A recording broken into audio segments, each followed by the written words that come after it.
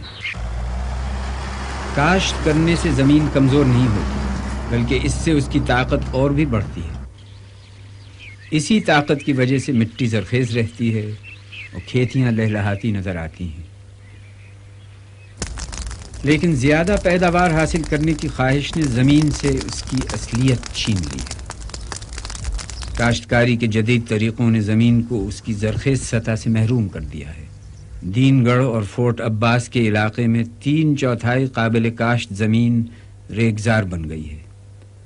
یہ زمین دوبارہ اناج دے سکتی ہے اگر پرانے طریقوں سے اس کی کاشت کی جائے، نئے سرے سے اس کی حالت بہتر کرنے کی کوشش کی جائے، تو ہمارے بچے ہماری زمین اس طرح حاصل کر سکیں گے جس طرح ہم نے اپنے بڑوں سے زمین حاصل کی تھی۔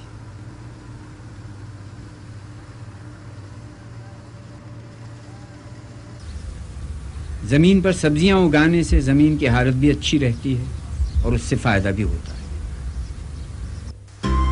پانی کھیت کے لیے ضروری ہے، لیکن اگر یہ ضرورت سے کم ہو یا زیادہ ہو تو سب کچھ بگڑ بھی سکتا ہے۔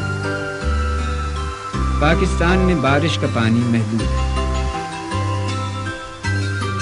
دنیا کے موسم بدل رہے ہیں، ہو سکتا ہے کہ کھیتوں کو ملنے والا پانی اور بھی کم ہو جائے۔ ایک وقت ایسا بھی آ سکتا ہے کہ پانی بالکل ہی ختم ہو جائے۔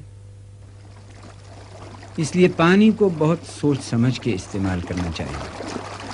نہری علاقوں میں پانی کسان کو اپنی باری سے ملتا ہے، چاہے اس وقت اسے ضرورت ہو یا نہ ہو۔ اس طرح بہت سے پانی ضائع ہو جاتا ہے۔ اس سے سیم کا مسئلہ بھی پیدا ہوتا ہے۔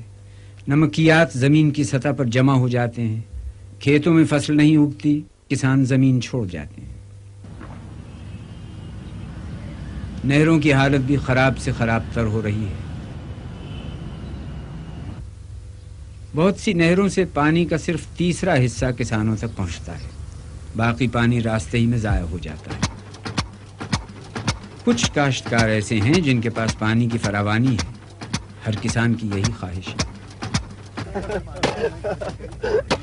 مل کر کام کرنے میں بہت فائدے ہیں۔ ہر علاقے میں پانی کا صحیح انتظام ہو سکتا ہے۔ جدید طریقوں کے استعمال سے پانی کو ضائع ہونے سے بچایا جا سکتا ہے۔ پانی کو ٹھیک طرح تقسیم کیا جائے اور سب کسانوں تک وقت پر پہنچ جائے، زمین بھی زرخیز رہے گی اور فصل بھی اچھی ہوگی۔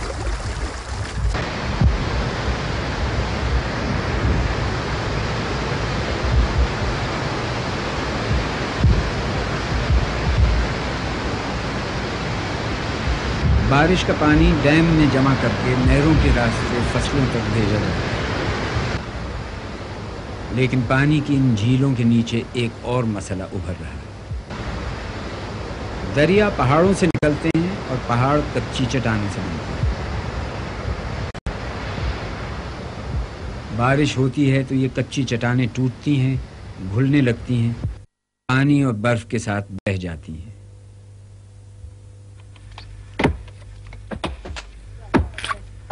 درختوں کو بے تحاشا کاٹنے سے اور جلانے سے مٹی اور تیزی سے ٹوٹتی اور بہتی ہے، کیونکہ یہ درخت ہی ہیں جو زمین کو باندھے رکھتے ہیں۔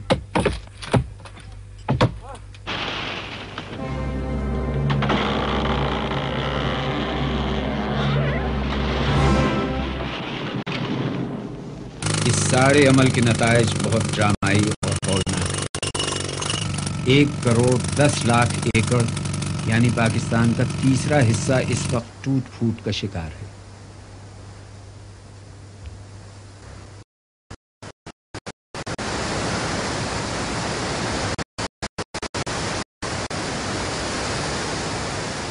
پہاڑوں سے بھربھری مٹی ندی نالوں میں بہتی ہوئی دریاؤں تک پہنچ جاتی ہے۔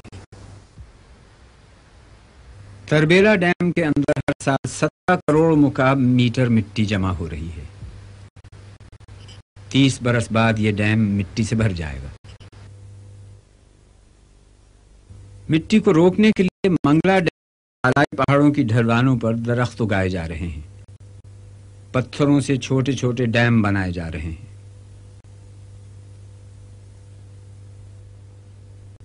اس کا نتیجہ ہے کہ منگلا ڈیم کی جھیل مزید 70 سال تک پانی جمع کرنے کے کام آ سکے گی۔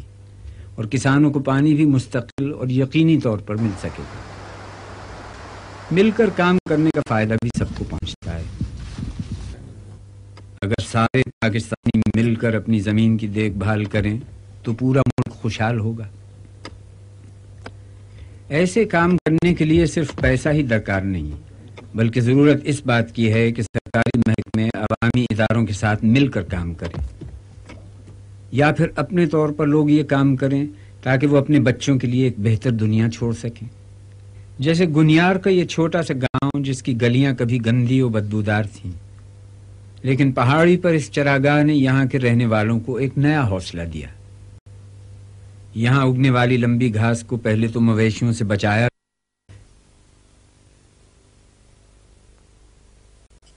پھر لوگ اس گھاس سے رسیاں بن کر بازار میں لے آئے۔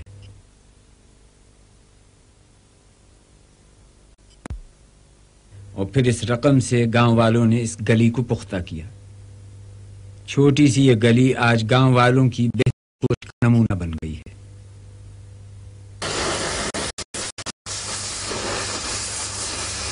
یہ بات تو سبھی مانتے ہیں کہ ملک سے اس کی دولت بٹورتے رہنا ٹھیک نہیں، ملک کو کچھ نہ کچھ لوٹانا بھی چاہیے، مگر ہم میں سے کتنے ہیں جو اس پر عمل کرتے ہیں؟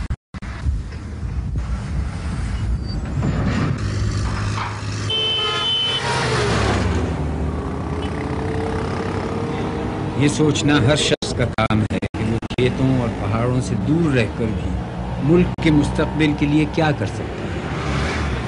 ماحول کو بہتر بنانے کی ضرورت صرف جنگلوں، پہاڑوں اور دیہاتوں ہی میں نہیں، شہروں میں بھی ہے۔ کراچی میں اورنگی کے رہنے والوں نے اپنے ماحول کی خرابی کو محسوس کیا۔ یہاں بھی نالیاں کھلی تھیں، گلیوں میں سڑان تھی،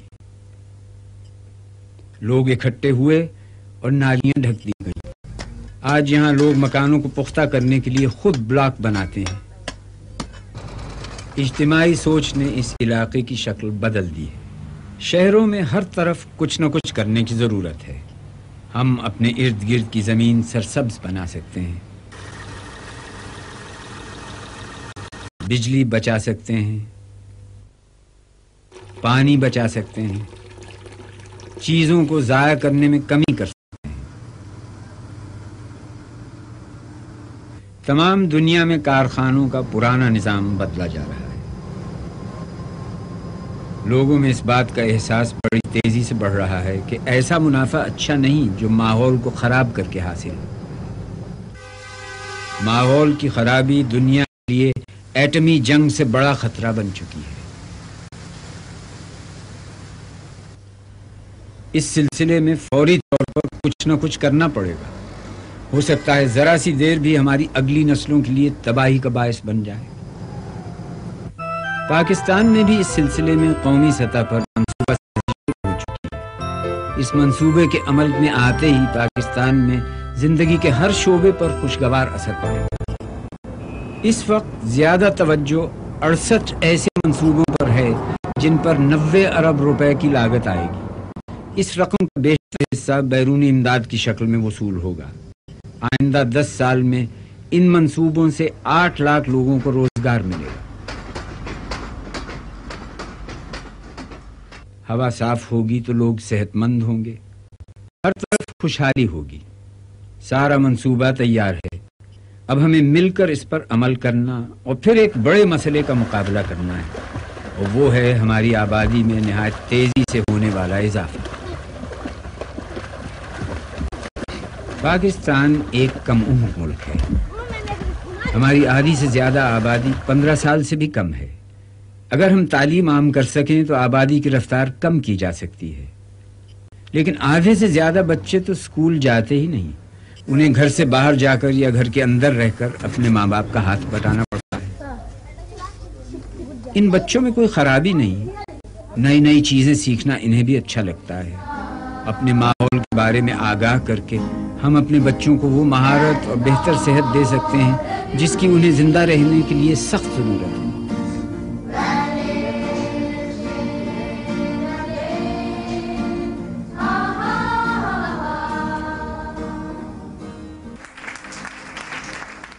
بچے ہمارے مستقبل کی امید ہیں. وہ ہماری آبادی میں اضافے جیسے مسئلے پر بھی قابو پا سکتے ہیں. ہماری زمین، ہوا اور پانی تو آج بھی اتنے ہی ہیں جتنے کئی سال پہلے تھے، لیکن ہماری آبادی بہت تیزی سے بڑھ رہی ہے. اس کی وجہ سے قدرتی وسائل بھی کم ہو رہے ہیں اور پولوشن بھی بڑھ رہی ہے. ماحول کے دن بدن بگڑنے کا ذکر تو بہت عرصے سے ہو رہا ہے، لیکن اچھی بات یہ ہے کہ اب کچھ لوگوں نے اس پر عمل بھی شروع کر دیا ہے.